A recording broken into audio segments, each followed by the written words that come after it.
Marvel Comics. Yeah, they did all right. Back in the day when they first started doing, like Dean and I brought up with the Super Friends and whatnot, they kind of stuck more to the storylines like they did in the cartoons. Now I feel that they're going a little more futuristic, and that just shows a change of the times. There's nothing wrong with that, but I appreciate your input, definitely. Now, Isaiah, man, you got to call us, dude. You got to come down to the studio one week. Definitely. Yeah, I'll give you a call. I got your cell phone number, right? Yep, you got it, brother. Give him a call and set that up, man, and come on in one night. All right. All right? All right. Thanks for calling, man. Have a good night. Yeah, you too. Wow. Flintstones were probably, I'd say, one of my second favorite. Out of top 5, Flintstones would probably be half. I guess just because it's one of the main cartoons, but Looney Tunes by far. Yeah, just the classic Warner Brothers, man. It was such a, I mean, just even, I don't know, I wasn't so much a Tom and Jerry fan. I never really got... Mel Blanc alone was just so talented on what he could do, all those voices. I mean, absolutely. It's hard for a guy like me to do 5 or 6 character voices. I couldn't imagine doing 5 or 6 cartoon voices. SpicoliTV, you're live. Hello, yes. My favorites were Beavis and Butthead, South Park, and of course Family Guy. That's Stewie. Gotta have Stewie. Stewie's great, isn't he? Stewie is great. He's the a dog hoot. is great, too. I love the dog. What's the dog's name? I don't know. You don't know? Would you watch it? You don't know? It's all about Stewie. Who cares? It's hard to see through the cloud of smoke. Adult Swim, too. You gotta have Adult Swim. Yeah, that's true. I don't know. I've tried that a few times. Thanks, guys. Have a good night, man. You too. SpicoliTV, you're live. Liquid Television brought you such hits as Ren and Stimpy and Aeon Flux. Yeah, that's the one. Aeon Flux, man. Aeon Flux. What was that? Charlize Theron did a movie about that. Yeah, but Ren and Stimpy. But he's right, man. Aeon Flux was that. It was weird at first. It was no voice, no sound. It was like a silent cartoon with this woman as a kind of like a superhero. And then eventually it added voice. Now, see, I wasn't aware that they called it Liquid Television. When Ren and Stimpy were on, I just saw that Ren and Stimpy were on. Ren and Stimpy, man. Ren and Stimpy, the first 2 seasons were awesome. Then it just became crap, absolute crap. The guy that originally did it sold it. They had all these disputes and all these copyright problems, and it just became crap, man. But the first 2 seasons of Ren and Stimpy is classic stuff, man. You're pretty knowledgeable there, sir. Yeah, well, I've watched some cartoons in the past before. Have you? You still watch cartoons now, or only make-believe? I was watching King of the Hill earlier. Love King of the Hill. Can That's you do a an good show, impression man. from that show, anybody? Damn it, Bobby. That's pretty good. How about a Boomhauer impression, huh? It's like Mushmouth from Bad Albert. Imagine Mushmouth and Boomhauer. Dang old flip-flop. I can't do That's just wrong, brother. Got any Flintstones trivia or anything, sir? Flintstones trivia? Yeah, you think you can handle that? Yeah, let me try one. Okay. Are you up on your Flintstones? I believe there was Fred.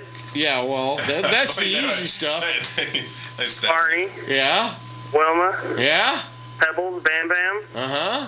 Dino the dog. Right. What was the name of the little green guy that Fred and Barney used to see all the time? Dude, that's like... Abstinent? Oh, no, that's the liquor that makes you see the green. I swear to God, man, that was the Yoko Ono. The Great Kazoo. Oh, I hated the Great Kazoo. Didn't know that. Really? I hated the Great Kazoo. You didn't like Kazoo? I thought it was great. Dum-dums. He did not belong in the Flintstones. What are you doing, Dum-dums? He jumped the shark when he came in. That was jumping the shark, man. When you bring in the kazoo, that's jumping the shark. When you bring in the kazoo, you jump the shark. I like that theory. All right, sir. Well, we're going to take another phone call. It's like Scrappy Doo. Come up with some more characters Scrappy for me. Doo is a jump the shark, man. Scrappy Doo? I love Scrappy Doo. Scrappy Doo. Thank you, sir. Thanks, brother.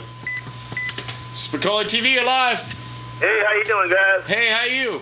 All right, I'm Ernest, man. Hey, Ernest, how you doing tonight? I'm okay. Hey, well, who is your favorite cartoon characters? Well, I didn't have characters, but it was a time. Uh-huh. It was back, I guess, in the 70s. They had nothing. I always liked Dragon Ball Z, the superheroes. Right. And for a while, they had stuff like they had Herculoids. Right. Which was a futuristic. Then they had Mitor. Yep. And then they had one, nobody probably remembers this one.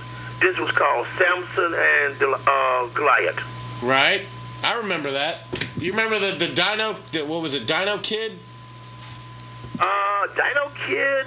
That's old. Yeah. Yeah. That's an old Hanna-Barbera. Yeah.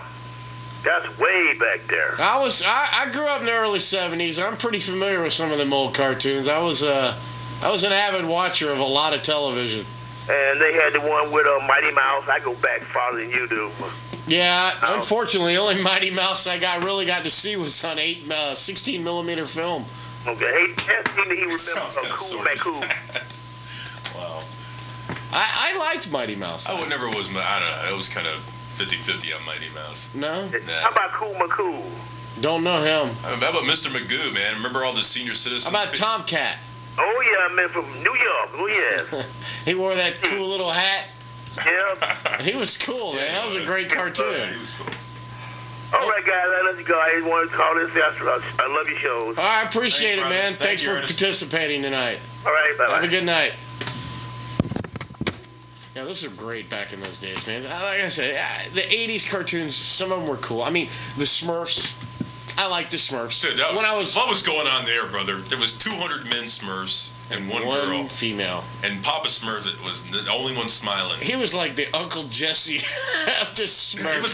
He was like the David Koresh of like Smurf cults, man. There was something weird going on. And then they became Blue Men. The Blue Men group. That was weird, man. It was like they grew up in there. I think they just kind of migrated into the Blue Men group. I figured there was some type of metamorphosis, but it's like whatever happened to the Smurfs. That was a weird concept, dude.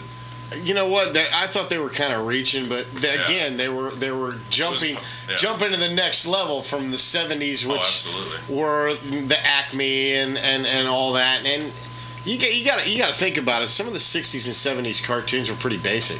Oh, extremely. As far as concept of the show or the characters. But one cartoon was.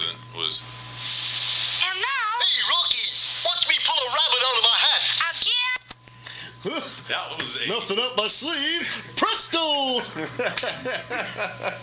That was a great show, man. I loved Rocky. That was an intelligent show. Moose and Squirrel. Yeah. Set the Wayback Machine. SpicoliTV, you're live.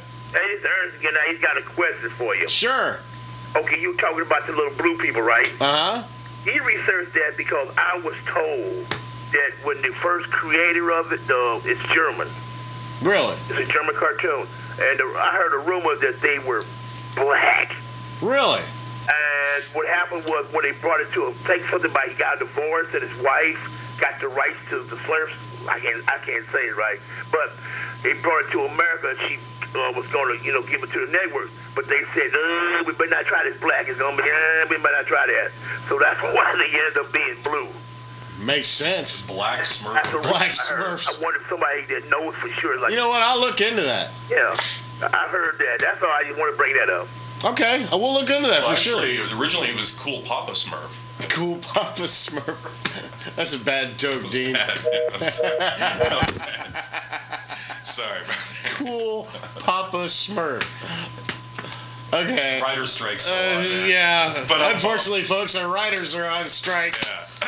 Let's try to balance Dean's mind with some Flintstones trivia. There you go. Okay, you watched Flintstones back in the day? Yes. Now, we talked Were about... you an avid watcher? Yes, I was. But yeah, I still think, man, the Gazoo jumped the shark, but the classic Flintstones were great. I mean, I wanted to become part of the Moose Lodge, when he went off to the lodge. I mean, that seemed like a good time. It wasn't the Moose Lodge. Yeah, all right, what was it? Loyal Order of Water Buffaloes. Wow, you are good, my friend. You are good. The Moose Lodge was in another show. The Raccoon Lodge was on the Honeymooners. Yes.